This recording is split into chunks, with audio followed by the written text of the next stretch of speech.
Welcome everyone to the April 19th Legislative Board meeting, Cheltenham School District. My name is Dan Schultz. I am here in lieu of Pamela Henry, the board president, who is traveling this evening. I'm going to call to order and we'll start with the Pledge of Allegiance, which is coincidentally being run by myself. I pledge allegiance to the flag of the United States of America and to the republic for which it stands, one nation, under God, indivisible, with liberty and justice for all. Thank you. The next item on the agenda is a roll call led by Ms. Harding. Mr. Burdell Williams, Present. Mr. Cullen, Present. Mr. Epps, Present.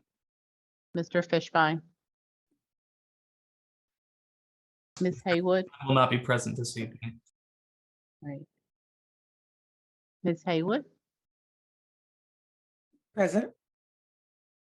Ms. Henry is also not present. Ms. Lohman, Here. Ms. Mulhern, Here. and Mr. Schultz.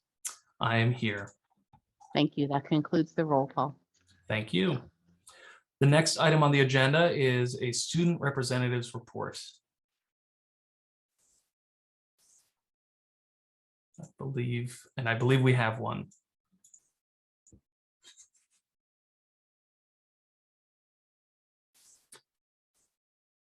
I see Sadie Leary on the call. Oh, and I also see Dylan Nelson.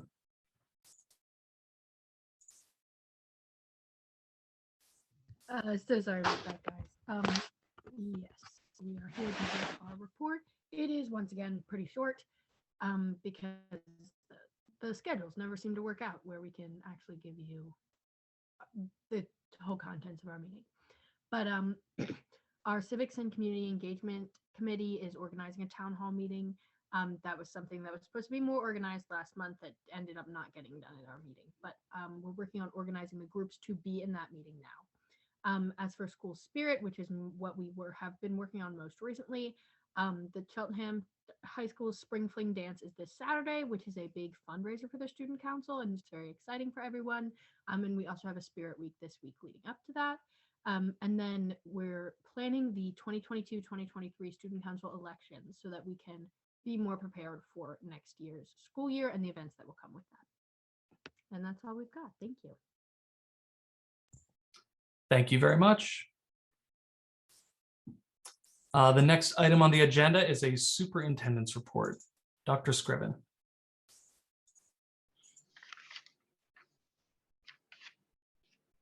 So good afternoon, or I should say good evening, members of the board and to the Sheltingham School District community. Today, I am charged with the Superintendent's report for April 19th, 2022. Next slide, please. Next slide. Thank you. So under the leadership of Brittany McKenna, business and industry representatives will help future high school graduates explore career possibilities with employers, learn about changes in local industries, and make connections for future jobs or internship experiences. Opportunities for employers include, but are not limited to, promoting current and anticipated entry-level positions, registered apprenticeships, and other on-the-job training opportunities. Industry-specific careers requiring a 2 or 4 year degree, high school and college internships or co-ops will be occurring and much more. So this is an initiative under our Industry and Career Expo that we're excited as we're moving to expand these opportunities for our students. Next slide, please.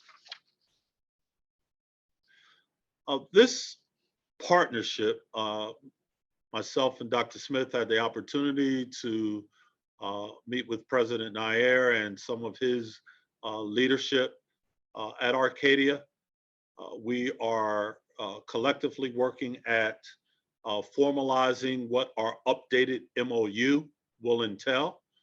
We do know that we will be working in partnership with Arcadia with providing resources for our students through our upcoming summer programming. And there's so much more. That's what this meeting was about, really just brainstorming around what are the programmatic touch points that we currently have and what are areas that we're looking at expounding upon. So I'm truly excited, and President AJ Nair is fully vested in the endeavors of our district, which excites me as well. Next slide. This is a very critical partnership as we're just looking at how, from an instructional lens, are we utilizing best practices? What are some of the professional development opportunities that we need to provide for our staff? We have approximately 30 professional learning hours, and there's been a couple of site visits with ASCD, which is the Association for Supervision and Curriculum Development. They are one of the leaders in research-based instructional coaching and support for probably well over 200 districts that they touch. They've just celebrated their 75th anniversary, and we just had our second visit where they came out to observe classrooms and render feedback around potential next steps with how we enhance our instructional implementation. So we're excited, especially as we're about to go through our strategic planning, with seeing how we can use them down the road with more of a laser focus towards building capacity in our faculty, staff, and our administration as a whole. Next slide, please. This is more an announcement that I just wanted to make sure that was a part of our report. Our Keystone administrations are being held at the high school level on Wednesday, May 18th and Thursday, May 19th. You can see there that those will be asynchronous remote learning days for students who are not participating in those Keystone exams. CHAS, the administration assessment for juniors is noted. You will find all this on our website as well, but we just wanted to mention that any of our students who did not complete that Keystone for 2019 or 2020 or 2021 school year will be able to meet the Pennsylvania Department of Education's requirements. So we want to really encourage our students to take this extremely serious as it is an extension of our success as a district as a whole from an academic perspective. Next slide, please. This initiative is one that is pretty paramount as we're really trying to take our special education program to another level. You know that we are bringing some of our programmatic special ed programs with autism back into the district. This is a review that's completed with the high school team. And just want to mention the following domains that they're really doing a quality review on in terms of our efficiency and effectiveness around social emotional instruction, behavior management strategies, professional development.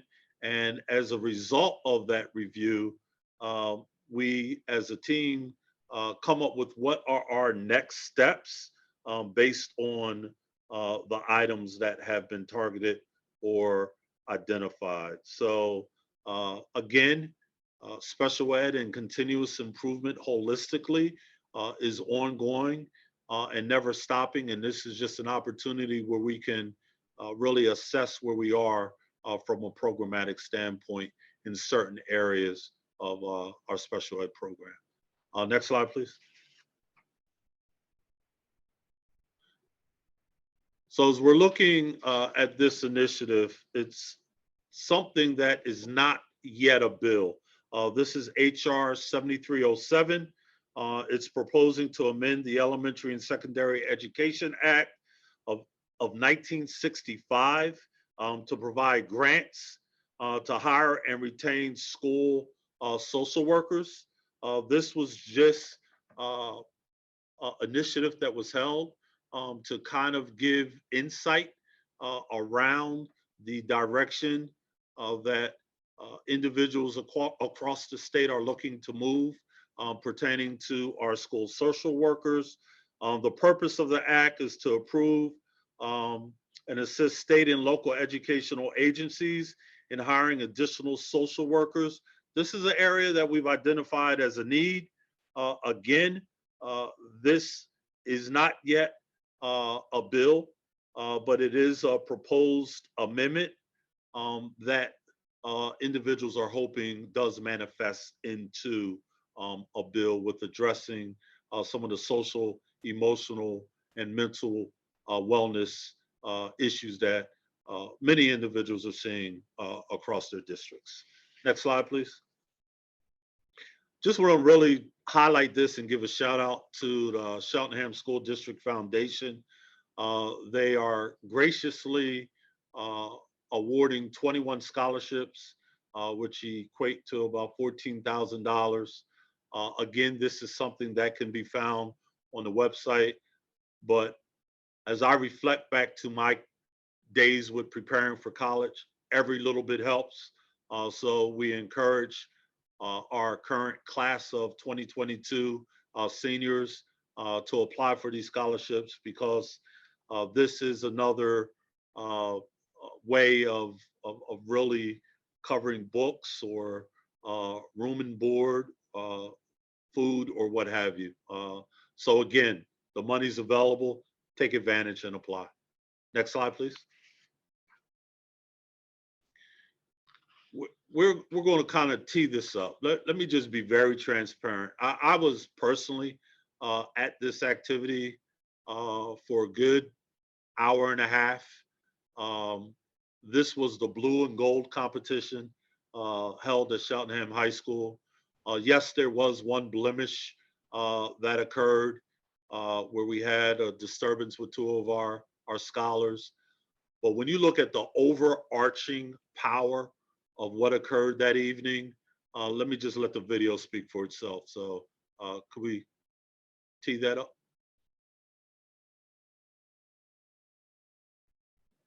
And for whatever reason, there's no volume.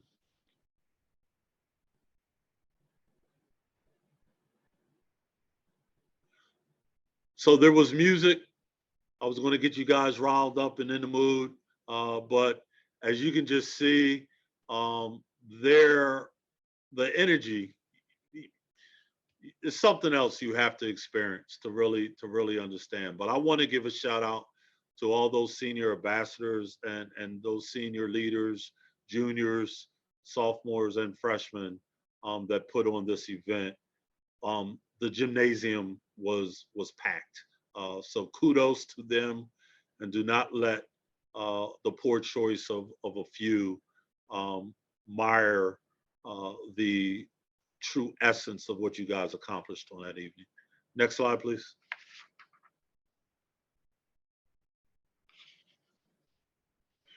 This is our good news corner. All I can really do here is probably highlight a couple quotes. I was not able to make this. I was at a superintendent's event, but the reports that I received, I reached out to Mrs. Kristen Sanborn, myself, who's the project-based learning teacher for our 10th grade. This was a phenomenal presentation that was held at the high school. I want to thank Mrs. Haywood, who did send an email. And in her email, she just wanted to give a shout out to Mrs. Mulhern, Mr. Epps, Mrs. Henry, Dr. Smith, and others who were there She stated that it was a pleasure hearing from PBL 10 students who shared their experiences, trials, triumphs, and tribulations in poem. These talented students invited us in to hear about love, loss, belonging, and identity. They had us pulling out tissues and applauding them for their work and for sharing their voice. And she stated, well done. So Mrs. Haywood, thank you. And to those board members, we always want to extend an invite, but when you're truly touched and moved and see just truly how dynamic our students are, that's what it's all about.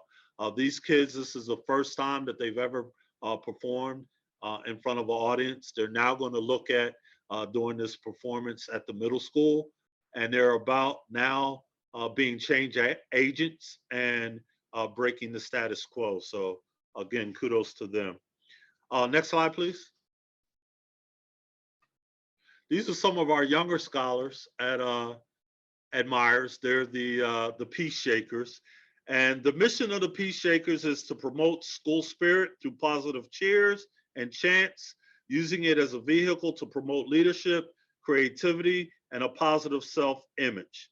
As a Myers Peace Shaker participant, you will work together and give ideas to create school spirit-based performances that will motivate the Myers community. So just again, a quick snapshot of some of the outstanding things our scholars and our teachers are doing, because there's always an adult behind the kids, which is so important. Next slide, please.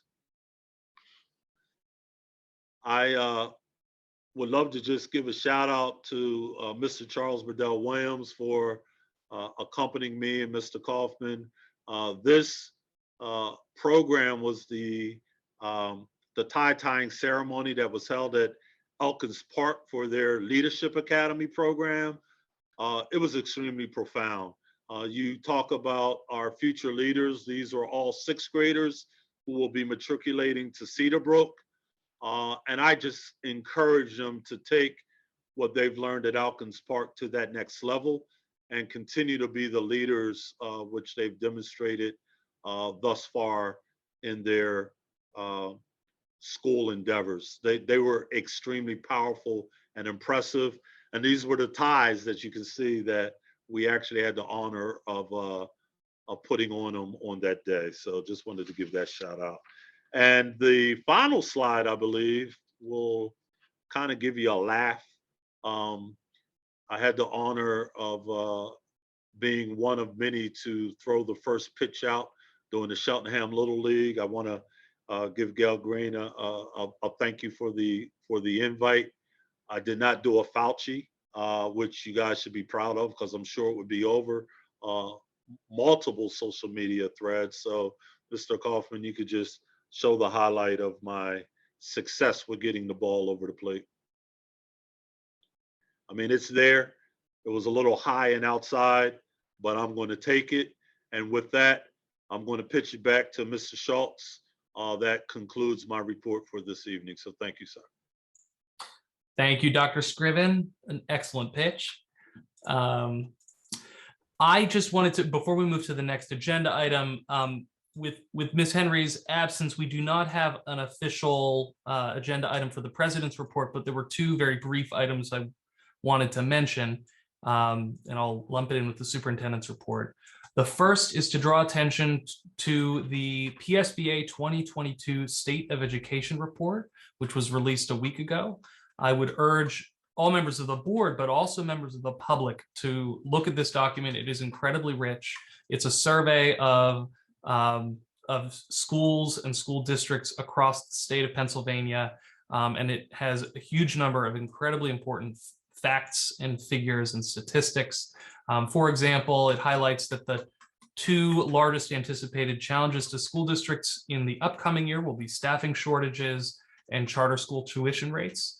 But then it drills into numbers. For instance, the charter school tuition represented 3.3% of total spending in Pennsylvania on education in 2009, and that number has increased to 6.7% in just 10 years. So it's doubled in 10 years, the charter school spending. I won't go through. There is a huge number of different things, but you can access it by Googling PSBA 2022 State of Education. And the other item is that the PSBA, the Pennsylvania School Board Association, is having their Spring Advocacy Day on April 25th, which is in Harrisburg, and also via Zoom. And this is an opportunity that happens each year for school directors and superintendents to advocate for key education issues. So it makes sense that it coincides with the release of this report. Once again, I would urge members of the board to, if you have not already registered to participate in this Advocacy Day, to do so. It is not too late. And I believe there are links in your email inbox with instructions on how to do that. Thank you for that brief extension to this, Dr. Scriven, your wonderful report. The next item on our agenda is the solicitor's report. Mr. Diazio. Yes, thank you. Good evening. I do have the Sunshine Act announcement for this evening as the solicitor's report. And that is that the board met in executive session on March 29th, 2022 to discuss collective bargaining negotiations with the CEA. And so that concludes my report. Thank you, Mr. Diazio. The next item on the agenda is public comments on agenda items only. So this is public comment from Cheltenham residents, taxpayers, and school district employees. Any members of the public who are in attendance can raise their hand and they would be called upon. And I believe we are also accepting questions via email for those who are viewing through streaming. And you can email CSD board meeting comments@cheltenham.org. So we'll wait a couple moments in case there are any questions.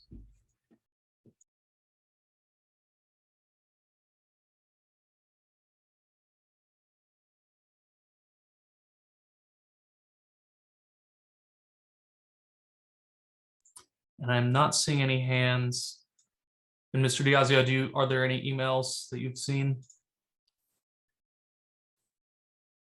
No, there are no emails that have come in. So I think we can, am I correct that we can move on, or should we? Okay, Yeah, you can move on. And if anything comes in the next minute or two, I'll let you know. thank you very much. The next agenda item is an approval of minutes for the March 8th, 2020 meeting. And I believe we need a motion. So move, Mr. Cohen. Mr. Cohen's the first. Is there a second? Second, Jennifer Lohman. Ms. Lohman, I heard you. I think there was more than one, but yours rang through. Is there any board comment on the approval of minutes? Hearing none, then this would be a vote by acclamation. All in favor, please say aye. Aye. Aye. And any opposed? Motion passes. The next agenda item is the committee reports, starting with financial affairs, which I will be providing. Changing my hat to co-chair of financial affairs. Financial Affairs Committee meeting was held on the evening of Tuesday, April 5th via Zoom. There were several agenda topics for the meeting, and we started with an update of the 2021-2022 budget. Then there was a review of information related to next year's budget, the 2022-2023 budget. And that budget process continues. It is ongoing, and there will be updates for the next several financial affairs meetings related to it. There was an update regarding the results of refinancing and refunding of bonds. There was an update. The next item was an update regarding the 2023-2024 transportation contract as it relates to our current transportation provider, Cheltenham Trans. And that contract is expiring soon, and so the district is exploring what to do next. The next agenda item was an update regarding the food services request for proposals process, which is also ongoing, and I believe bids have, as reported, bids have come in, and there is a committee that is reviewing the bids on that RFP. The next item was an update regarding the audit request for proposals process, which is also in process. There was next a brief update related to conversations with an organization called Villa Nova, which is the benefits consultant that recently worked with Cheltenham Township, and the school district is engaging in an exploratory conversation to understand what possible savings there might be related to benefits.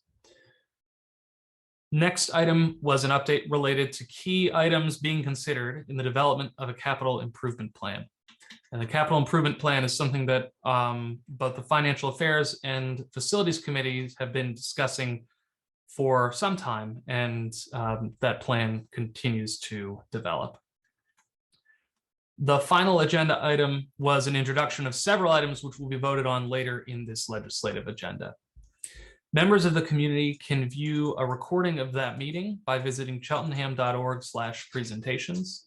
And the next Financial Affairs Committee meeting will be held on May 3rd, following the Facilities Committee meeting that evening. And that concludes my report. The next item is Educational Affairs, which I believe Ms. Haywood is providing the report. Yes, thank you, Mr. Schultz. The Educational Affairs Committee did meet on Tuesday, March the 15th via Zoom. The agenda for the meeting included an end of school year calendar change, a professional development proposal, and a two-part presentation from the Cheltenham Director of STEM, Dr. Brian Riley. Due to unused snow days, administration recommended that the final student day be moved to Tuesday, June the 14th, with the final staff day moved to Thursday, June 16th. Administration also recommended, as part of the 21-22 calendar changes, adding observance of Juneteenth to June 20th on the calendar. This calendar change only affects BEC and 12-month employees since school ends prior to the observance of Juneteenth. These proposed calendar changes for 21-22 calendar year are part of the consent agenda and presented this evening for board approval. Next was Supervisor of Professional Learning and K through 12 Gifted Education, Mr. Pimentel, who presented a professional development proposal in which every other Wednesday in the 22 and 23 school year would be an early dismissal. This time will be utilized for the purposes of ongoing professional development for teachers, guided collaboration, and review and action planning to enhance student learning based on a review of student data. There were no significant logistical or financial impacts related to providing additional transportation or increased custodial staff required related to this professional development proposal. However, during the presentation, there was a acknowledgement that some elementary school parents may need additional aftercare for their children. Administration is continuing to explore pricing of additional care with our after-school provider right at school. Parents, the community, and staff will also have an opportunity to provide feedback before this 2022-2023 calendar change is presented to the board for approval. Next, Dr. Riley from the Department of Innovation presented an update on the progress the Pennsylvania Department of Education has made on updating its science standards. The new standards will feature performance expectations by grade bands and will incorporate 3 dimensions of learning science. School districts have 3 years to implement the new standards, with new PSSA and Keystone expected in the 2025-26 school year. The second part of the presentation by Dr. Riley was a showcase of some of the projects completed in the project-based learning classrooms at Cedar Brook and the high school. Dr. Riley provided information and student artifacts from each of the 12 projects. And what was clear as a kind of continuing thread was authentic student engagement and connecting the students' work to larger community issues were resounding themes through project-based learning. Dr. Riley also included podcasts produced by High Tech High, so listeners could really learn about the vision, challenges, and successes of project-based learning, starting from its inception through and throughout the pandemic. Some of the podcast itself is actually really, really interesting to look at. So if you have an opportunity to go to the Educational Affairs presentation, please do so.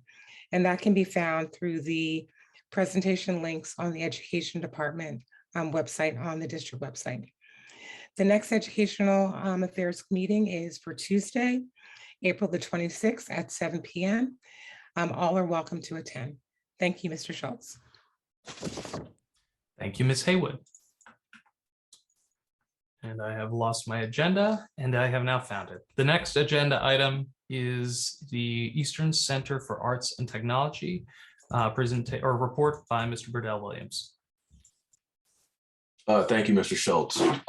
The April Eastern Center for Arts and Technology Joint Operating Committee meeting was held virtually on Wednesday, April 13th, 2022. We did not discuss any items that require board approval, but I will share a few key topics that were discussed. First and foremost, Ms. Sarah Brodsky, a Lower Moreland senior in the commercial arts program, was honored as the April Student of the Month. Congratulations to Sarah and her family. Second, the Joint Operating Committee approved a revision to the calendar. I guess that was a pretty popular thing to do in April. I know we just discussed that as well for ourselves. The Joint Operating Committee approved a revision to their calendar to account for the non-usage of snow days this year, shortening the school year by 2 days, as well as the addition of 2 Act 80 days that were added to the 2022-2023 calendar, as well as a change of the opening of Eastern on the 23rd of December. That update, adding the 2 Act 80 days, as well as opening Eastern on the 23rd of December, was done to align with the calendars of the sending districts. The Joint Operating Committee also approved a MOU with the teaching and professional staff that will allow them to complete an online course titled Self-Awareness and Reflective Practices for Equitable Classrooms in lieu of attending a June 20th snow day makeup that was also discussed. The JOC then moved to approve personnel appointments and resignations, as well as extra hours for staff that's needed to cover for the departing HR coordinator. Additionally, also approved were financial disbursements, the results of the annual financial audit report for Eastern, and Eastern's solicitation of an request for proposals being solicited to individuals to help with the 2022-2023 financial audit. The Joint Operating Committee, actually prior to our JOC meeting, very similar to the legislative meeting that we have here in Cheltenham, has an agenda session, and the agenda session of our April meeting was actually used by and large to complete a SWOT analysis, allowing the administration at Eastern to gather the input of the Joint Operating Committee members as the beginning of the strategic planning process at Eastern. Dr. Scriven has probably been a part of, or is going to be a part of, a conversation seeking his input in this regard, as well as that of the Occupational Advisory Committee at Eastern, so that in addition to feedback from students and faculty and staff, there is a holistic set of information that will be utilized to move their strategic planning process along. So more updates on that to come in the future. Next month's meeting will be held Wednesday, May 11th at 8 p.m. A full brief of all of the details of the Joint Operating Committee meetings, as well as the link to the virtual meeting, the virtual JOC meeting, can be found on Eastern's website at eastech.org. And lastly, just for the edification of the community and the board, Eastern will continue to hold their JOC meetings virtually, at least for the remainder of the 2021-2022 school year. But administration is preparing to present the JOC with with the approval or with the discussion to approve the recommendation, if you will, to begin to meet in person regularly for the 2022-2023 school year. And that concludes my report. Thank you. Thank you, Mr. Burdell Williams. Ms. Lohman, I believe you are next with the Montgomery County Intermediate Unit report. Thank you, Mr. Schultz. The Montgomery County Intermediate Unit Board met on March 23rd in person and over Zoom. The meeting started with a program highlight presented by Mciu life skills teacher Molly Luke, who's in the IU's Office of Student Services. She presented an overview of the Mciu's virtual life skills program, which has been provided to about 5 or 6 students with who are medically fragile during the pandemic. And she provided a really interesting presentation about how she has managed to really try to make the virtual programming as interactive as possible with those students. The Mciu board approved the appointment of Jeffrey Cardwell as the IU's School Safety and Security Coordinator. The board approved the following 2022-2023 budgets: non-public targeted safe schools initiative, business education partnership, non-public professional development, and the student services budget and fee schedule. The Mciu board we approved an agreement with the Pennsylvania Trust for GASB 75 evaluation services on behalf of 25 school entities. Please do not ask me to define what GASB 75 evaluation services are. I cannot remember. As I was reading my notes again, I cannot remember what it is. But if anybody really wants to know, I can figure it out.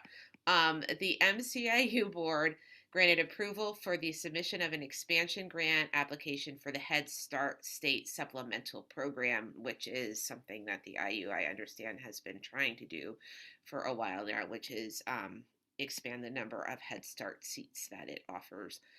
The Office of Community and Government Relations, actually our own Tina Valetto, provided an overview of current legislative issues and highlighted the need for advocacy for early intervention funding in the 3 to 5 area. So for all of those folks who might be talking to their state legislators next week, the state budget, there seems to have been an accident and there were made in the proposed state budget, and for some reason the 3 to 5 year old early intervention program did not get any additional funding for the upcoming year's budget. So the IU is very concerned about that, and then also advocating for child nutrition waivers. That's on the federal level.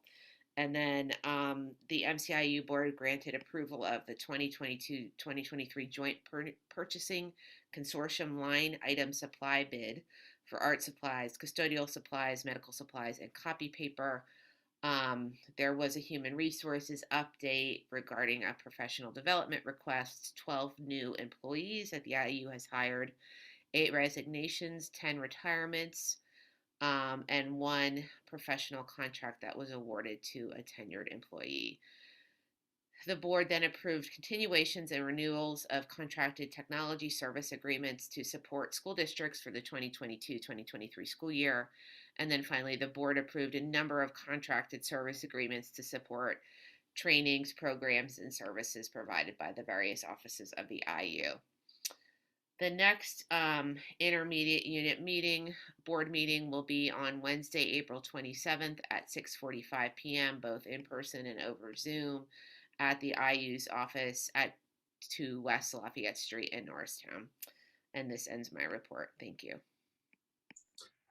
Thank you, Ms. Lohman. The next item on the agenda is a facilities report, which I believe Mr. Burdell Williams, you are providing. That's correct. Thank you, Mr. Schultz. The April Facilities Committee meeting was held virtually on April 5th, 2022. At the meeting, Mr. Holman shared updates regarding all district buildings and ongoing major projects. A few of the key topics that were discussed. First, Mr. Holman discussed the repair of that roof on the admin building, which is now underway. On tonight's agenda, the board will be asked to approve a change order to support the thorough repair of the roof. I guess there was, not even I guess, but what was shared during the meeting was that there was additional support required from a labor perspective in order to complete the repairs in a timely and effective manner. Second, Mr. Holman shared an update regarding the previously mentioned proactive safety action at Glenside to install a set of bollards where a natural gas supply train was noted to be unprotected from vehicle traffic. Mr. Holman shared pictures of the completed work, which will protect that natural gas supply train, from vehicle traffic, ensuring that any potential incidents are avoided. Nice work on getting that done. I love proactive work for myself. Also, Mr. Holman shared an update on the custodial training exercise that was executed on the use of the KIVAC machine for the edification of all. The KIVAC machine is intended to provide the custodial staff with high pressure, hands-free deep cleaning ability.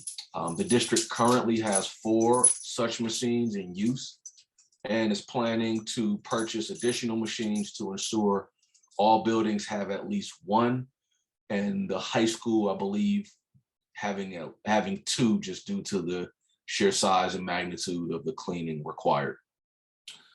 Mr. Holman then carried on and shared with us about the update on the progress of discarding a series of expired chemicals and paint at the admin building with the assistance of environmental control. That work is currently underway. We also then heard about an update regarding what is expected to be high levels of facility maintenance costs. These maintenance costs were actually initially noted and outlined as a function of the facilities condition assessment report that the district completed back in 2020. Given the cost and the scope of the facility maintenance items that were discussed, district administration will need to utilize capital funds to execute these projects.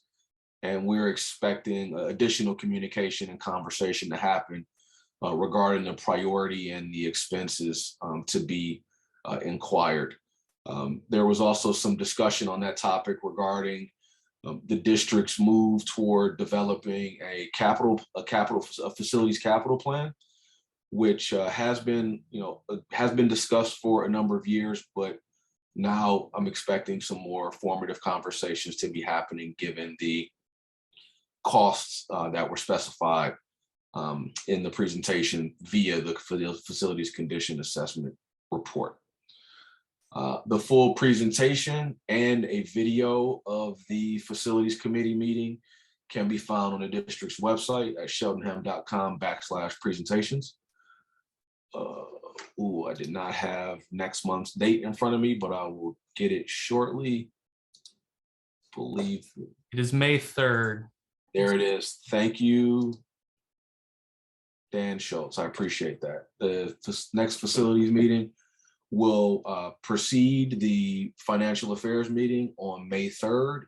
The meeting will be held via Zoom, and that concludes my report. Thank you, Mr. Purdell Williams. And in the interests of not creating a Kafka-esque start and stop time related to one another, I believe the facilities committee meeting begins at 7 o'clock, and then the financial affairs meetings whenever that ends. Is that correct? Thank you. Get to cross off Kafka-esque on our school district board meeting bingo card. The next agenda item is the policy committee meeting led by Ms. Haywood, or presented by Ms. Haywood. I think Mr. Schultz, it's liaison group before me. Thought I'd make it through. Yes, thank you very much. Mr. Cohen presenting the liaison group. Thank you. Thank you very much, both. The liaison group met on March 28th. Liaison group is a joint meeting of township and also the school district. Items discussed were an update on Cheltenham High School principal search. Second item discussed was possibly shared expenses regarding the tax office activities. That was followed by a discussion of traffic calming signs and other possible traffic calming measures. That was followed by a discussion about a renewed lease agreement between the township and the school district for some open space on the property at Elkins Park School, exterior to the school building. The fifth item on the agenda was an update on a proposed LORTA, that's Local Economic Revitalization Tax Assistance Program, which effectively is a tax abatement program for certain properties in the township around their potential or actual redevelopment. Then there was a discussion about Tyler property and the status update there, and that's also known as the former Temple Tyler property. There was then discussion about tax exemption status of a property in the township. And the next meeting is scheduled of the liaison group for the 25th of April at 8 a.m. and that will also be held via Zoom. That completes my report. Thank you. Thank you, Mr. Cohen. And now I believe we actually are up to the policy committee meeting report. Ms. Haywood. Thank you, Mr. Schultz. And before I start my report, I just want to publicly state you're doing an excellent job chairing this meeting tonight. Thank you. You're welcome.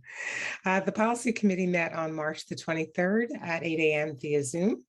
After roll call and approval of the February 16th, 2020 minutes, we discussed 10 items on the agenda, including 3 policies listed on the consent agenda, which the board will vote on tonight to adopt.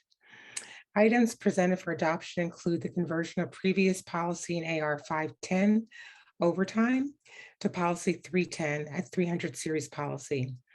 Conversion of previous policy in AR 453 that describes professional development as professional and personal development advancement through graduate study, in-service training, conference attendance, and professional development activities for staff. And that was converted to policy 353, again, a 300 series policy. And conversion of previous policy 407, student teachers and other interns, that describes the relationship and engagement of student interns. This again was converted to policy 307, a 300 series policy. There were no substantive changes made to these policies other than converting them to the 300 series since the policy committee's last review. The administrative regulation for policy 803 school calendar removed references to establishing a school calendar based on whether the first day of school is before or after Labor Day. Instead, when developing the school calendar, the administration will consider input from a cross-section of stakeholders, including district employees, parents, guardians, and students. And again, an administrative regulation with those changes is just posted, does not have to be voted on by the board. New business included the development of an administrative regulation for policy 011, principles for governance and leadership. These principles were established by the Pennsylvania School Boards Association and were previously adopted by the school board. These principles help guide our governance responsibilities and decision-making. We also discussed during the meeting repealing policy 914, parent involvement, to the extent that this content is included in other policies. Again, we don't typically remove or repeal a policy unless content is actually contained elsewhere or there's no longer a need for the policy itself. As related to policy 914, there are other policies, including policy 918, Title I, parent family member engagement, policy in AR 829, our equity policy, that recognizes the importance of engaging and empowering stakeholders, family and community members, and policy in AR 212, assessing student progress. Additional discussion took place on policy in AR 216, assignment within district, in recognition of the importance of keeping students in their home school unless there are extenuating circumstances. Policy in AR 207, confidential communications of students, was also discussed. There was also consideration of repealing policy 707.1, use of school facilities regulation and enforcement, and policy 707.2, use of school facilities adult school. Again, if this content is included in other policies. Currently, we realized during the meeting, there's a gap in policy 707.1 and 707.2 in addressing gender identity issues. And given this gap, the policy committee recommended putting policy in AR 258, gender expansive and transgender students, on a future policy committee meeting to ensure compliance with applicable law and that we're meeting the needs of our students. That concludes my report. The next policy committee meeting is scheduled for Wednesday, April the 27th at 8 a.m. Thank you. Thank you, Ms. Haywood. You're welcome. The next agenda item is the legislative committee meeting report by Mr. Epps. Good evening, everyone. I'm Zachary Epps. As a member of this, as a school director, I'm a member of the Montgomery County School Board Legislative Committee. We have not met since our last legislative board meeting here in Cheltenham, and our next meeting is scheduled for tomorrow evening. It just so happens. So Sadie, if you're still on a little earlier, the timing is just off for us today this month too. I will share something that is an ongoing conversation around school funding and budgets right here in our local school district, but also at the state level. And there is somewhere around $10 to $13 billion that the state is right now deciding what to do with, how much of that to spend in terms of a surplus, right? Money that the state didn't know it was going to have. Somewhere around 13 billion, could be somewhere around $13 billion. And so right now discussions are being had about how much of that to spend and what to spend it on. And so a little earlier, you heard Mr. Schultz talk about the Pennsylvania School Board Association's Advocacy Day, a moment for us to advocate. Every day is Parent Advocacy Day. So I encourage community members who are listening now, if you know of a parent or you are a parent that is thinking about childcare or pre-K, if you're a parent of a child with behavioral or academic support, if you're a parent of any school district, public student, now is the time where you can use your voice to say how you feel, how much of that money should be spent and how that money should be spent. There's certainly opportunities, as we've heard, to invest in education right now with some of that surplus funds. And so that is my update. I'm going to post in the chat right now 2 ways for members of the public to reach out to our state legislators. Both hold very important positions. Our Senator Art Haywood is on the Appropriations Committee, and the State Rep Napoleon Nelson is on the Education Committee. And so we have 2 wonderful advocates who are in Harrisburg elected today. And so that is their contact information I just posted in the chat to advocate. Again, every day is Parent or Community Advocacy Day. And so that is my update for today's session, with more to come after we convene tomorrow night. I'll have more updates to share. Thank you. Thank you, Mr. Epps, for that incredibly timely and relevant call to action. The next item on our agenda is an approval of a consent agenda. As listed in the agenda, I believe that we can, there's nothing budget.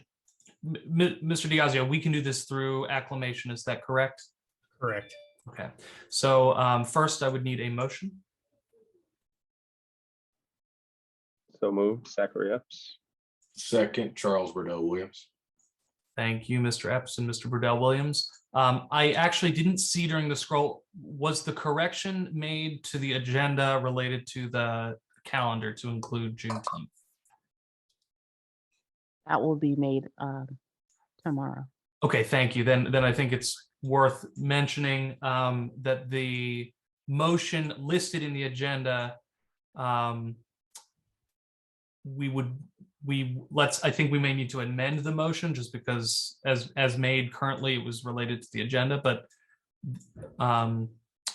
may we amend that motion to include the observation of Juneteenth on, I believe it was June 20th, as part of our calendar. Mr. Schultz, I believe, just pulling it up here, the approval of the revisions to the academic school year calendar, that's the item on the agenda. I think the important pieces that Ms. Haywood clarified in her report that included in those revisions is the day for Juneteenth that will be celebrated in June, and that the additional commentary regarding that item will just be added. But I think the Okay. motion is fine as it is. It's the calendar revisions were discussed at the meeting. Thank you, Mr. Diazio. All right, so including that non-amended motion, is there any board discussion?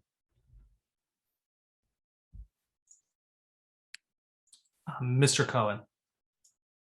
Yes, thank you, Mr. Schultz. I just want to draw attention in the consent agenda to approval of strategic plan consultant W.H. Adams and Associates LLC. And just to make sure the community is aware of the fact that if this does pass, we will in a positive way. I'm certainly in favor of this, be moving forward with developing a strategic plan for the school district. I just want to bring some attention to that item. Thank you.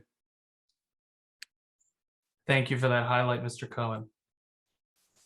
Is there any other board comment? Ms. Haywood. Yes, and just as part of the consent agenda, although we acknowledged this, I believe the last meeting, Dr. Lahada, the principal at Sheltingham High School, will be leaving us soon, and wanted to acknowledge and thank him for his service as our principal at the high school for the last several years, and wishing him well in his new endeavors as well. Thank you, Ms. Haywood. And I believe we will, I will pause during the informational updates portion because actually I see I was surprised to see there are a large number of updates there. Several members of our teaching staff who have been here a very long time. In addition, is there any other board comment? Seeing none, we will do this by acclamation. All in favor, please say aye. Aye. Aye. Aye.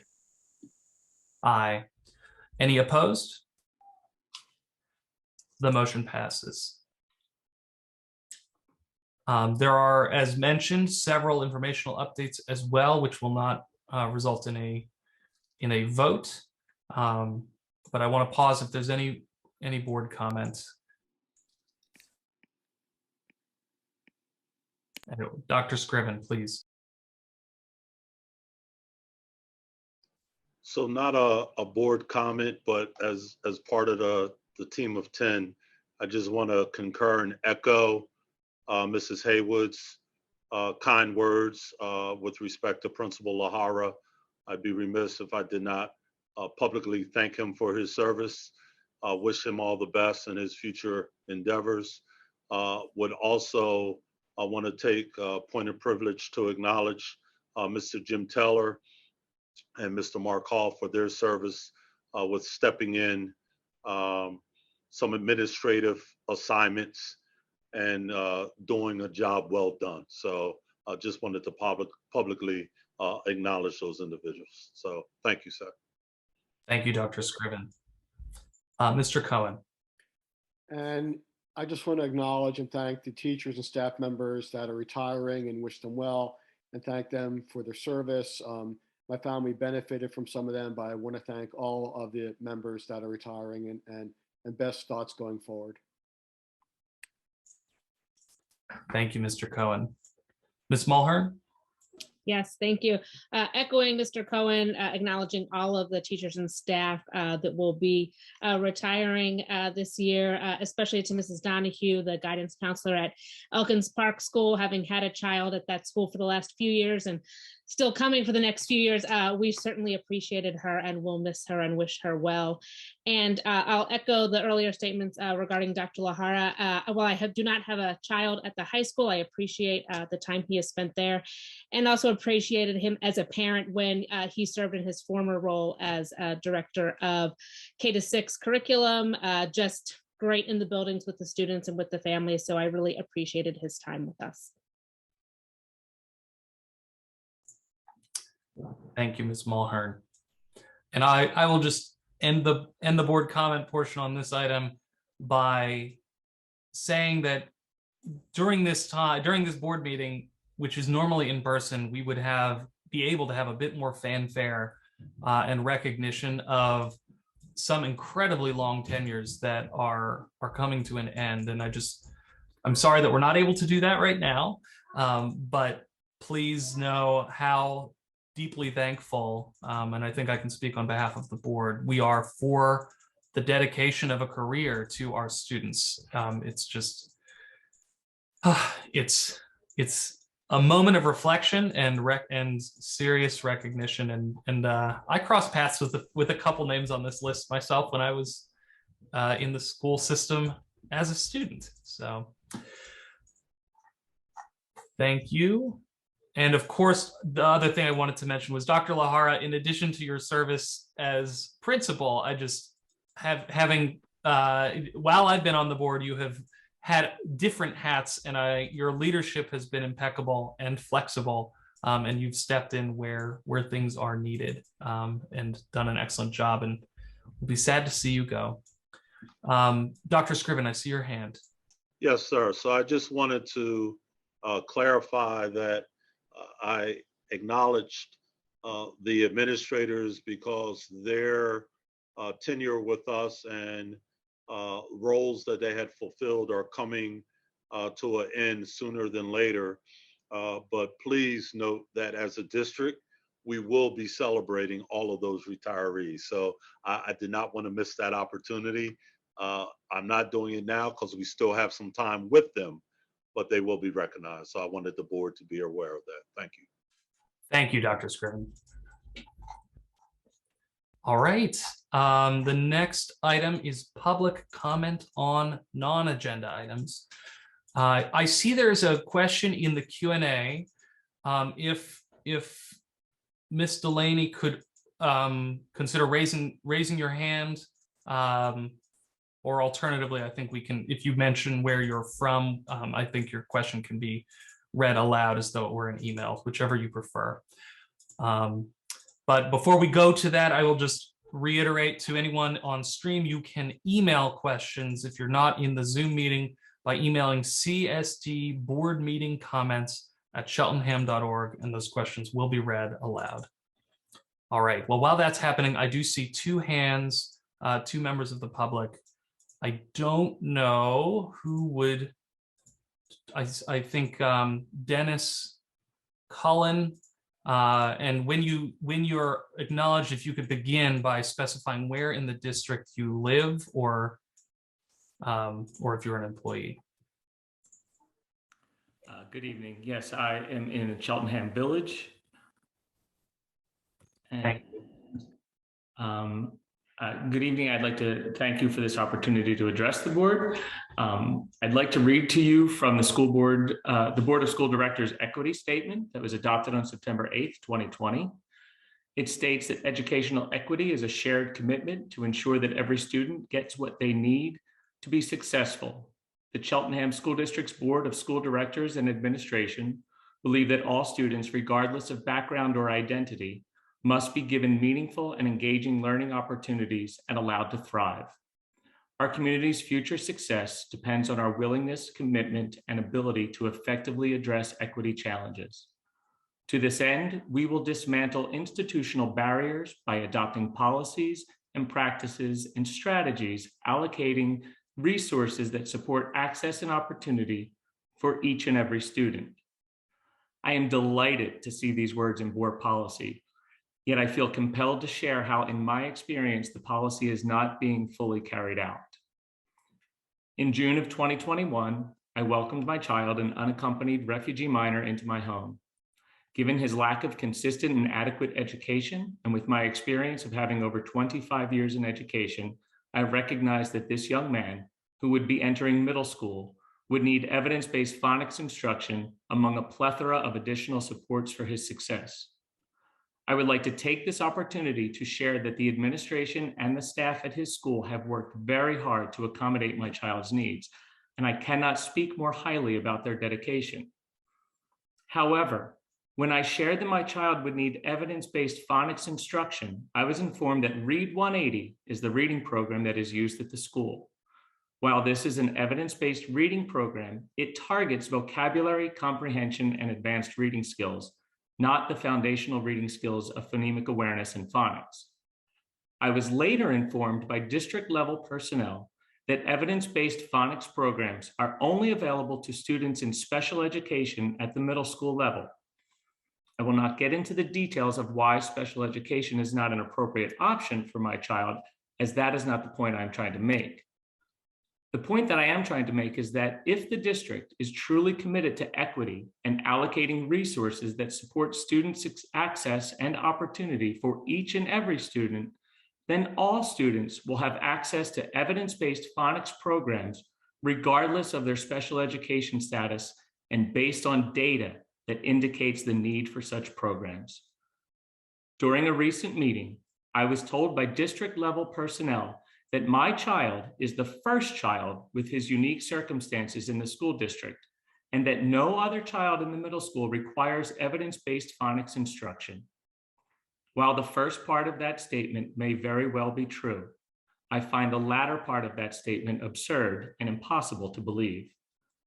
Moreover, the unique needs of my child as the quote first in the district should not preclude him from having access to the evidence-based phonics instruction provided with fidelity if the district is truly committed to equity as per the policy. Regardless of whether a student is the first or the 1,001st, that student deserves the dignity of receiving the interventions necessary for achieving great success without the family having to fight for said interventions. Moving forward, I am truly hopeful that in accordance with the policy, district-level personnel will support the schools in the allocation of resources based on student need, thus making it easier for school administrators to support teachers in supporting students. My experience and that of my child demonstrates a failure of the district administration to uphold the equity policy and has created unnecessary challenges for school administrators, teachers, my child, and myself. That is, the principal has had to recruit a teacher to provide after-school tutoring to my child because the evidence-based intervention delivered with fidelity is not available during the school day. I cannot help but wonder how many other students might not be receiving the evidence-based phonics interventions necessary for their advancement and success because, as I was informed, those programs are segregated for delivery based upon special education status.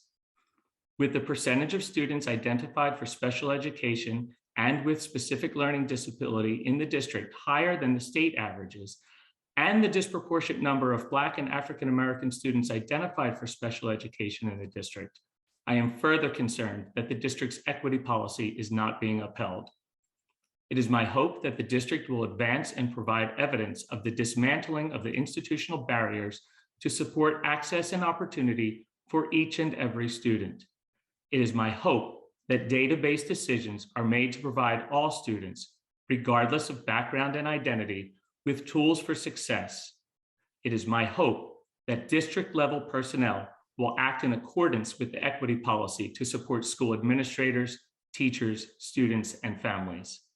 Thank you for your time and attention. Thank you, Mr. Cullen. And if you could also send an email with your contact information in case there's any follow-up that would happen, that would be appreciated. The next person whose hand is raised I see is Laura Delaney.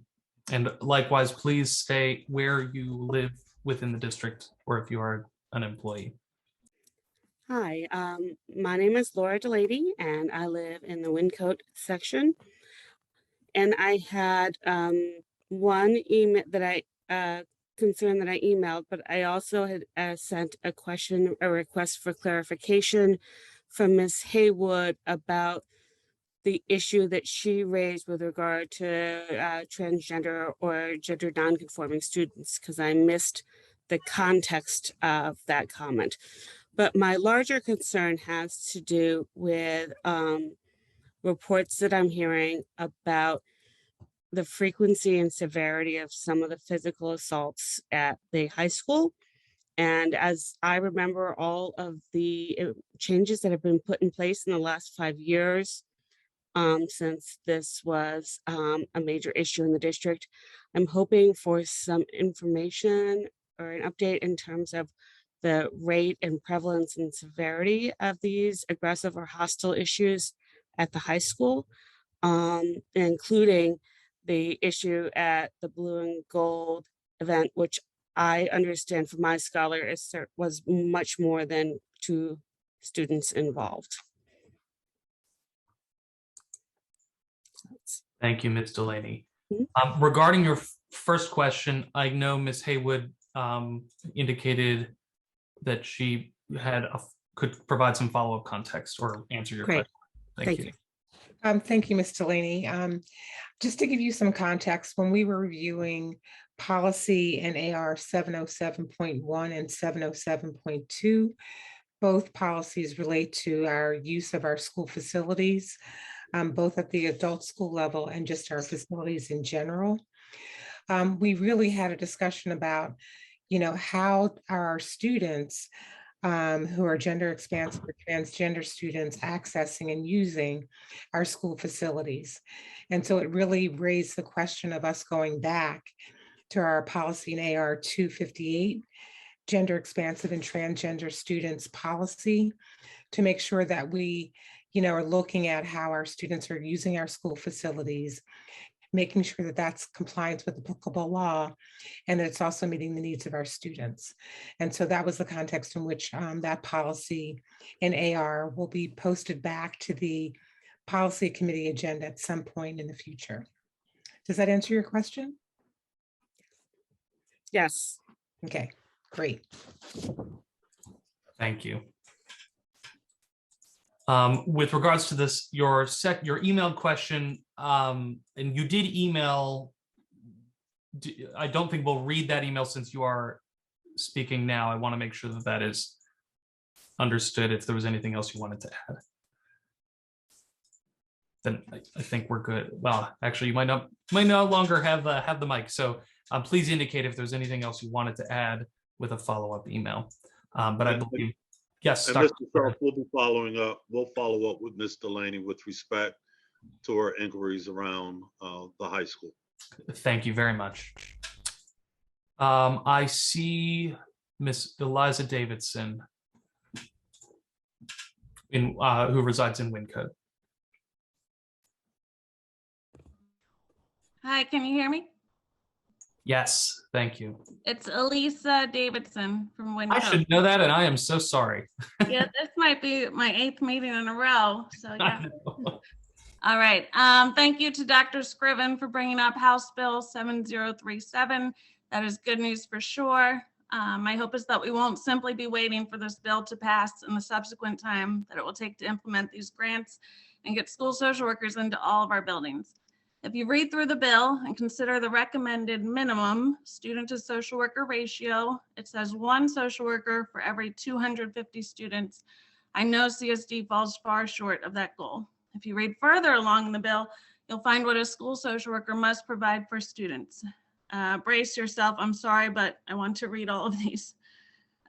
Social worker must provide counseling and crisis intervention, trauma-informed services, evidence-based educational, behavioral, and mental health services, such as implementing multi-tiered programs and practices, monitoring progress and evaluating service effectiveness, addressing the social and emotional learning needs of students, promoting a school climate and culture conducive to student learning and teaching excellence, such as promoting effective school policies and administrative procedures, enhancing the professional capacity of school personnel, and facilitating engagement between student, family, school, and community.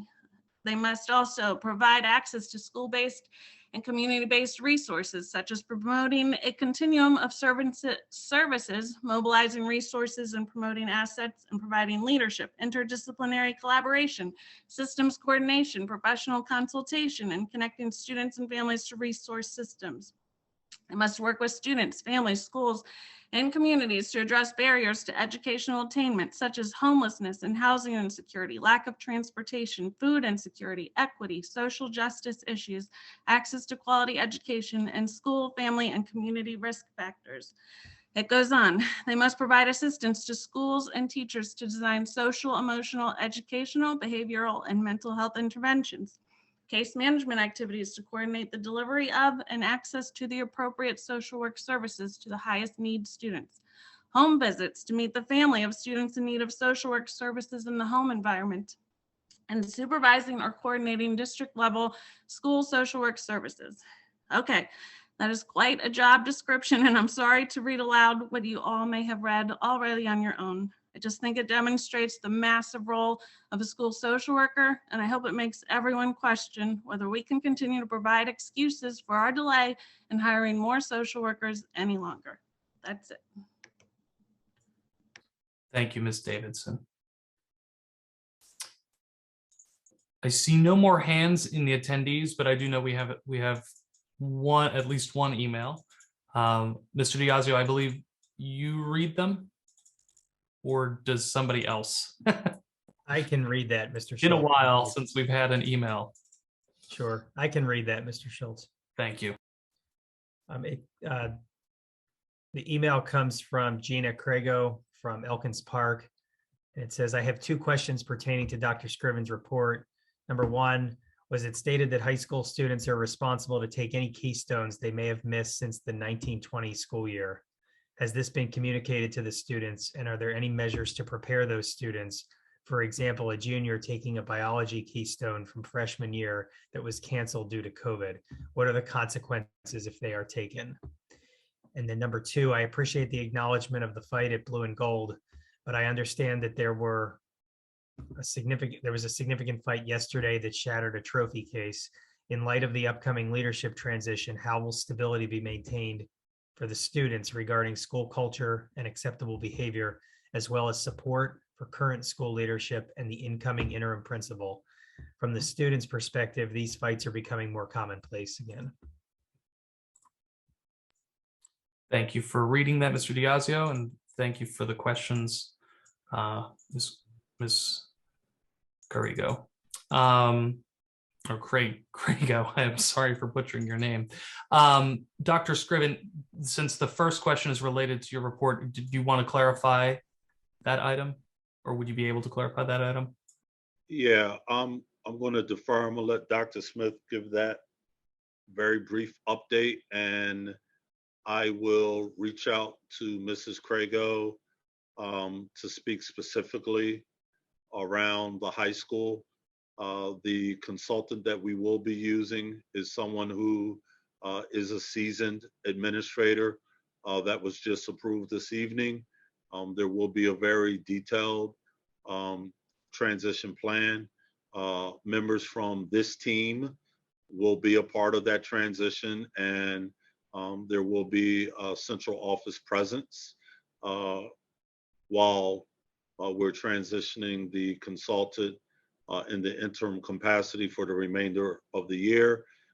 There will also be updates going out to the community, seeking their feedback and insight around characteristics that they're looking for the next principal leader to take the helm at Sheltingham. I'll also provide some updates around the data. Yes, there has been a very slight uptick, but I will follow up personally in terms of the occurrences. I will say that I actually viewed what occurred at Blue and Gold myself via camera. and will provide any insight to both of the parents that pose questions around what occurred at Blue and Gold. I'll do that offline, and I will do that personally myself. Dr. Smith, any clarity? And Mr. Diazio, could you just question one around 2019-20, 2020-21? What was the specific question? I know part of that was about communication to parents, et cetera. Was there another piece of that? Whether students would need to be taking Keystone exams that were missed in prior school years, and if so, what measures were in place to ensure that students were ready for those exams, given that there could have been a gap in time. That was the essence of the question. Understood. So I don't know if Dr. Smith or if Ms. Collins is on, if you would want to respond to that.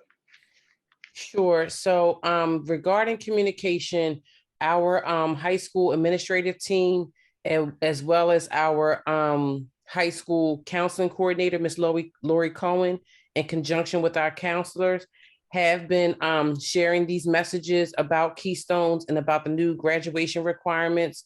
That has been an ongoing communication effort. There have been group meetings with the juniors to explain their options around Keystone. Regarding, which was a really good point made by the community member, regarding students who have taken the course before and didn't pass, but need to take the Keystone in order to get to meet the graduation requirement. Students have been offered without any cost to families additional IXL services, which is an online program that allows students to practice, to take practice runs with the content that will be on the Keystones. The good thing about IXL is that the classroom teachers and the teachers of those content can see what the students have worked on, to see where they need more focus, and students can use the built-in intervention periods that we have now to build upon and get additional help for any content areas or standards that students are struggling with that they may meet on the Keystone. Specifically, I think bio came up just as a point of clarity. If a student passed bio, they will not need to take the bio Keystone. This is for students who did not pass the bio exam. So again, we have intervention periods to help bring students back up to speed. Students have access to IXL that they can use in school and out of school. And students also have free access to Khan Academy. That is another electronic resource to give students time to practice and time to let the teachers see through those practice exams where they may need to give additional instruction or may need to give additional support to our students. So again, the students who pass bio don't have to take the Keystone. That is for students who failed the course during the year.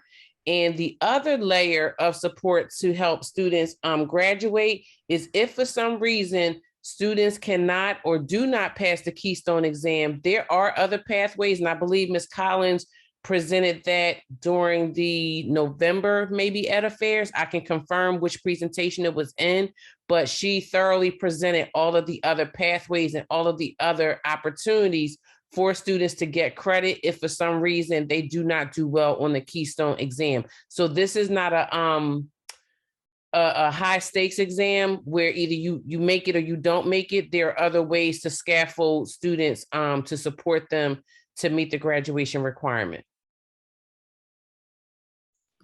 Thank you, Dr. Smith. Thank you both. I believe that was the last question in our inbox, and I see no other hands, so we can move to the next item, which is response to prior public questions. My understanding is that the prior public questions raised are being addressed directly with the members of the public who asked them. The next item is informational, which is future meetings as listed. And with that, I can entertain a motion to adjourn. So moved, Mr. Schultz. Julie Haywood. Ms. Haywood, is there a second? Second, Charles Burdell Williams. Thank you, Mr. Burdell Williams. All in favor? Aye. Aye. Aye. And I won't even ask for opposition. We are adjourned. Thank you all.